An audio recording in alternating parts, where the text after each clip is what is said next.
فاطمة عندنا الرقم، قرينا اياه. 10. نقرا من هنا لو نقرا ياهو الأكبر، المئات لو الآحاد لو شلون نبدي نقرا الرقم؟ علمتكم الرقم الكبير الجد، مو صحيح؟ وين صاير؟ الاثنين. اي ليش نقراها مرتبة المئات؟ المئات.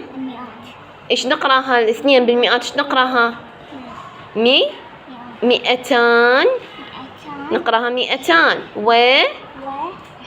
و10، يعني مو نقول 10 و200، نقول 210. تمام. نبدي من الرقم الكبير نقرا الرقم ثم الآحاد والعشرات. احسنتي. طيب فاطمة عندنا ضع مربع حول العدد الفردي. يلا، هل هو 210 فردي ام زوجي يا فطومة؟ زوجي. احسنتي. شلون عرفتي؟ أول رقم هو زوجي. لانه الرقم الاول هو عدد زوجي، اذا نحط له مربع لو ما نحط له؟ ما نحط له. عافية عليك. ليش؟ لانه عدد زوجي، لانه هو رايد بالسؤال ضع مربع حول العدد الفردي. يلا نروح على الرقم اللي بعده، اقرينا اياه.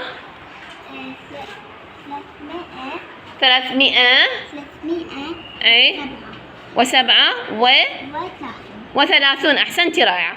هل هو عدد فردي ام زوجي؟ 337. سلمى عيننا على السبورة، عيننا على السبورة.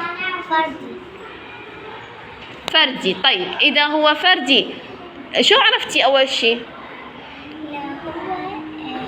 بادي بايش يا رقم؟ بادي بالسبعة. الآحاد مالته 7.